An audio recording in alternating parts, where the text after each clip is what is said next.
North rappers. Like down south wasn't even doing nothing yet. So, you know, I hear that on the radio, but I would predominantly hear the R&B songs. Like, you know, I'm in the reggae real big too, but like then it was like Magic 102, that was it. Kiss 98.5, and you know, as time went along, and the predominant thing on the radio was R&B. Like, especially in my people's house, you get caught listening to a cuss word tape, you know, it was gonna be lights out for you. So it was always 102. Anita Baker, Freddie Jackson, you know, Luther, Big Luther, Little Luther, both of them was jamming. You know, Bill, whatever the nigga name was, BBD or whatever. Not the Draws, the group, whatever. It was all R&B. So, you know, I soaked that in. And, you know, before my mama died, she was singing, you know, in the church groups. And my father, he was leading singing at the church and, you know, all that type of stuff. So I was surrounded by music. There wasn't no rap, it was all R&B. Therapy or work for the music. But both, it's really both. I mean, especially my more pain-filled music, I'm really venting, you know, like that's my escape from jail, so to speak. Like if I couldn't do music, you know, I would have did something else. And probably not been able to get this interview right now, so, you know, but of course, not being a grown man, it's a job. And, you know, the music business has been so watered down by all of the new additives in it. I'm gonna just say that, be politically correct. It's just a job. Like, I love my music, and you know, I love those other cat music whose name I said earlier, but now we surrounded by trash, garbage juice, Sunday morning type of garbage juice, like the worst odor you can smell by the pancakes you did. So it's work. And I mean, it's so much trash out there to where you get a cat like me giving you the real. It's kind of like, well, we don't even want real no more. We just want to, you know, moonwalk. So, you know. But I mean, yeah, it's therapy for me. Because if I'm mad at you, and the first thought in my head is, you know, I'm going to try to pull you outside of yourself and show you to yourself. And instead of doing that, I can, you know, hit record, you know, spacebar 3 and get some money off of being mad at you. So it's both. It's a job and to keep my foot out of people's ass, you know what I'm saying? The first song I wrote, it was entitled Gemini Killer. I wrote this song after I heard a K Reno song. I think it was called The Cartoon Origin. And I was like, the title was so wild and crazy. I was like, man, this dude tripping. But it's jamming though. So I kind of got like into a little zone. I was in my grandma's house. And I don't know, I forgot what exactly was going on that day, but it was some type of holiday. And all my relatives, they were like, you know, like pissing me off to the worst degree. Oh, Joseph, and I let go cheek pinching shit. So I was kind of in a bad mood a little bit. And I was like, you know what? You know, next person who grabbed me in here, I'm gonna kill all y'all. It was a joke. I was really feeling like that. So I was like, man, you know what? Cheat. I'm going in the room, close the door, lock the door. I had a beat from it was G-Rap, you know, Flea's brother of Street Military. It was just a plain beat. And he's like, I ain't gonna lie, man, you know, write to this if you can, since you want to do music. So, you know, I'm listening to the beat and I was like, you know, this cool, it was kind of friendly. So I went on in the keyboard and I plugged up and I mean, like, it was so sinister, like, no drums, it was just like electric guitars and mandolins and strings and so forth. And I just got on it and I went crazy on the beat. You know, back then I didn't know what a chorus was, so it was probably like an 80 bar continuous flow. And I mean, and from that, everybody in Mo City was like, okay, yeah, he gonna be the next dude.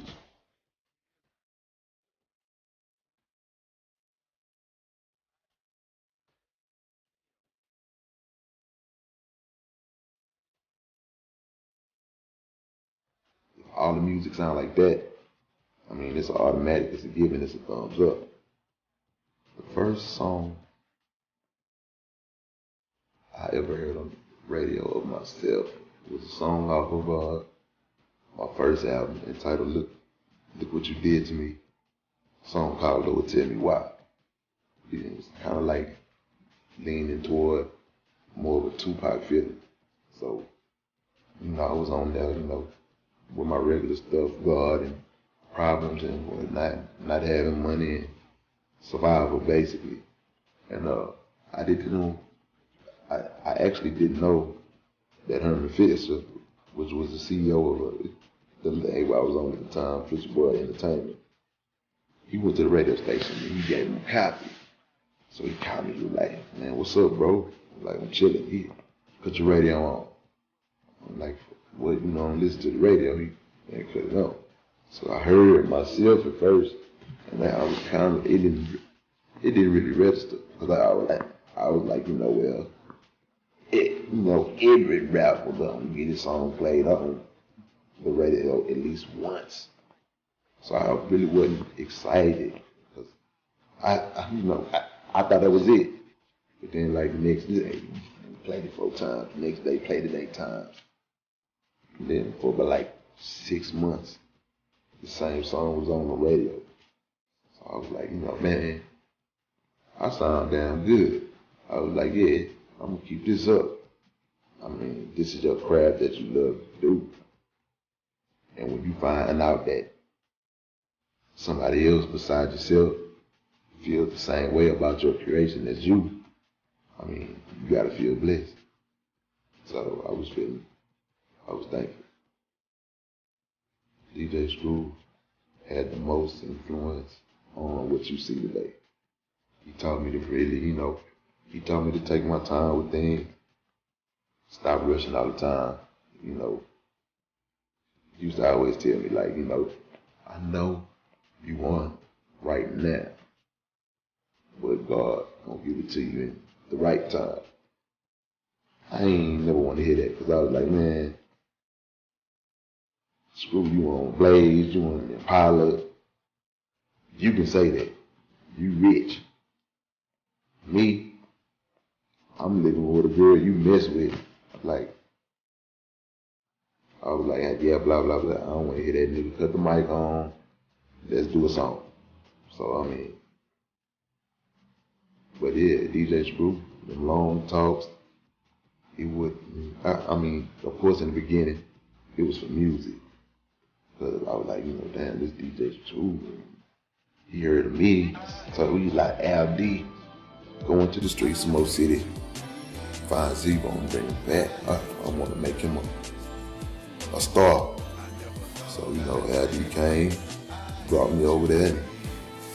At first it was, you know, I was in awe. I was like, man, that's Big Pokey, that's ESG, that's Big Kiki.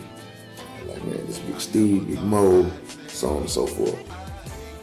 So I was like a fan the first time that I came back. We did a tape. And after that, I probably kicked it with dude until he died. And probably only did about 10 tapes for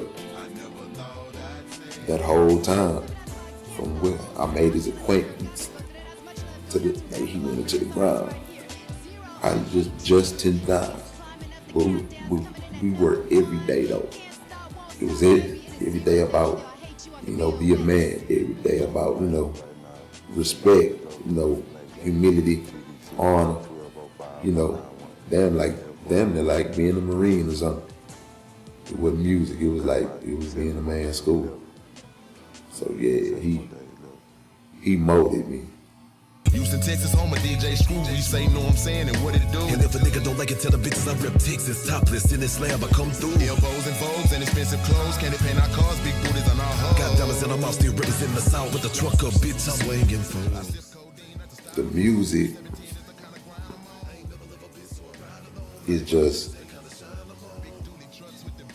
how can I put that? Because really the music doesn't have anything to do with it. It's like, when I do a song, I'm really just flashing back. So,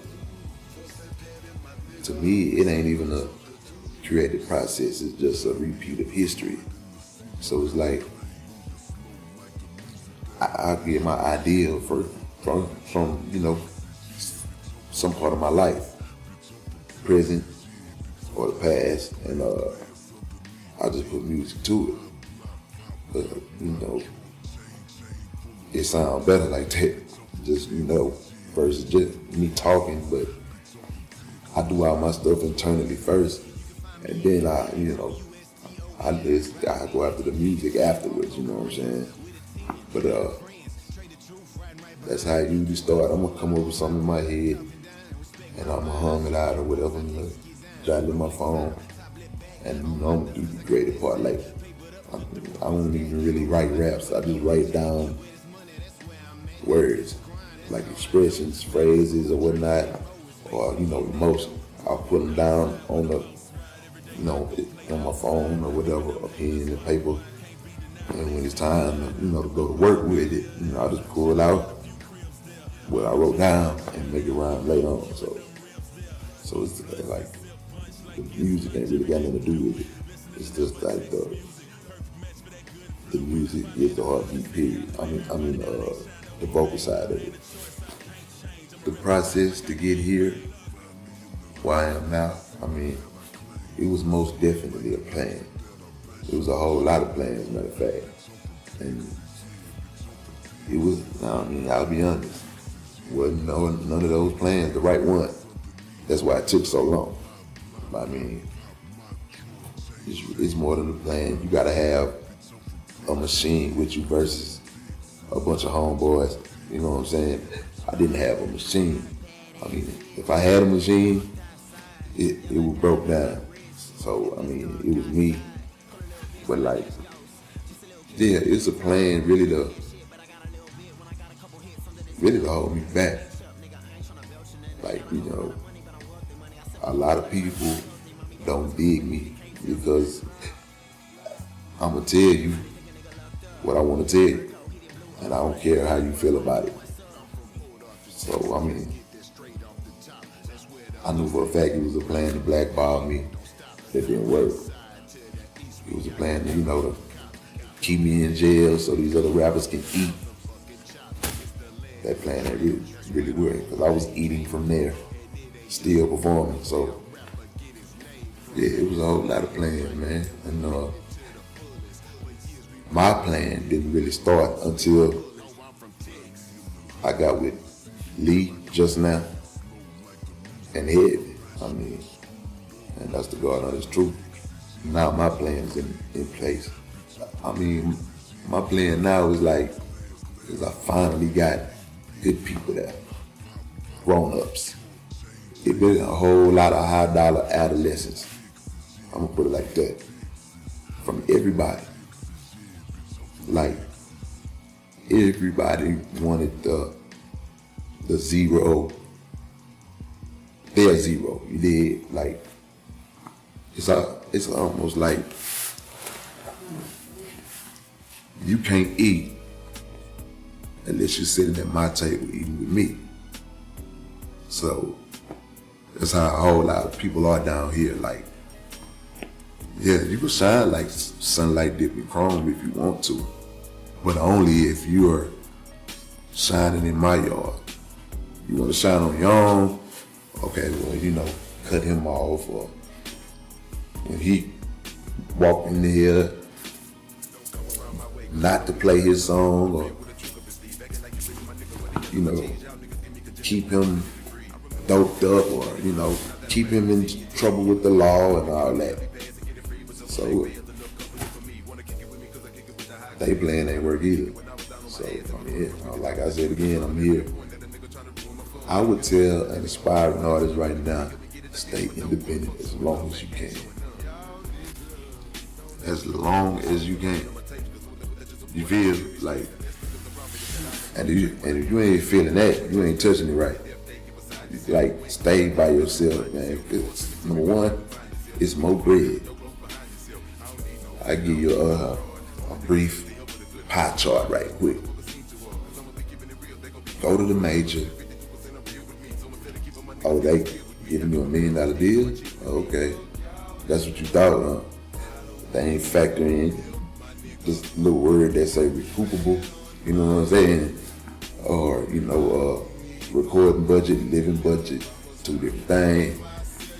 Don't get your phantom in your eyes, and when your shit drop and you sell 17 copies, you in the red for like 17 years.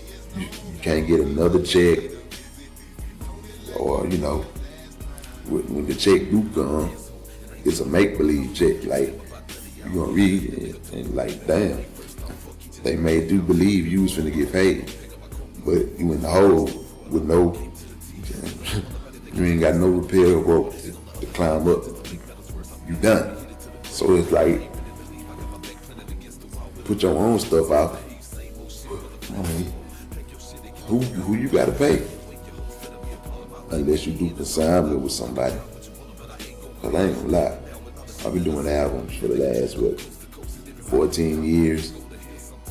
And it's kind of like, I made my most money off of mixtapes, not no albums. 50 here, 100 here, cool. But then I do some playtime stuff, like Elvis Presley, a mixtape. You know, I did at the Screw Shop. Other people beats, and what, get on there, do my thing, and hey, big bro, we gonna go half on these. And I made like, probably 400 off of that. With the 2011/2002, the new pirate, the new bootleg of today. I made all that off of a mixtape. Backdoor that with 5,200 the mixtape, another 120. Backdoor that, you know what I'm saying, and most city players, another 80. Like this, I got my most off of playtime and not even serious time. And that's some serious videos. The most important thing I learned through this whole process was my own coin term. I have mastered one deepness. You dig? Like, I'm my own machine now. You know, I do it all. Like, I'm not finna pay you to engineer because I got my own. Only thing I can't do for myself is shoot my own video. And I can edit my stuff. So it's like, you know, I'm the one-man band, you dig? I got the drums, I got the harp, the harmonica, the banjo, and I'm the security guard and I'm the driver. Ain't none of y'all getting paid. I'm paying myself 17 times and there it is. That's what I learned. I learned how to survive and exist on my own. I created my own lane. I created my own genre of music. And can't nobody else do it like me because I invented that. So I'm supposed to be able to sit back right now and just collect some checks. You know, I don't do nothing but touch women and money. I don't feel responsibility of being an icon because I don't believe I'm one. To me, I'm Ro from Mo City with a good ass job. Like, but I mean, I don't feel like that because I don't feel like I reached the pinnacle yet. And when I reach it, Oh, trust man, everybody gonna know. I'm certain to go crazy and just, do the first thing that comes to mind with my money, but it's like, nah, I don't feel like an icon. I feel like I'm probably a top contender to be one, but I ain't made it yet. It's like being copied and duplicated so many times. I used to take it as a disrespect, and was like, man, wait till I run into him. But then, you sit back and think about it, and you learn to appreciate it. Like, I left a stain that hard that somebody want to put on my shoes I left by the door. Like, it's a compliment to me now. Like, especially when cats like Drake take the stage.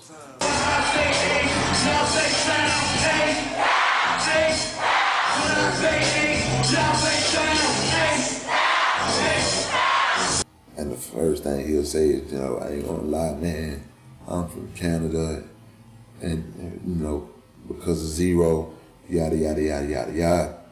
In my hand. Hold on. I gotta stop you because I got a show limit, okay? Hey, son, make some fucking noise for yourself. You see every song I just played? I'm from Canada, you understand? Like, and he like one of the most on top cats in the biz right now. So, I love that. I mean, how can you not love it? Like, it's a couple of diehard Ro fans, they be like, I wanna catch Drake and do this and do that. He think he Ro. My take on it is, I take it as a respect. I salute the young homie, and that's what that is.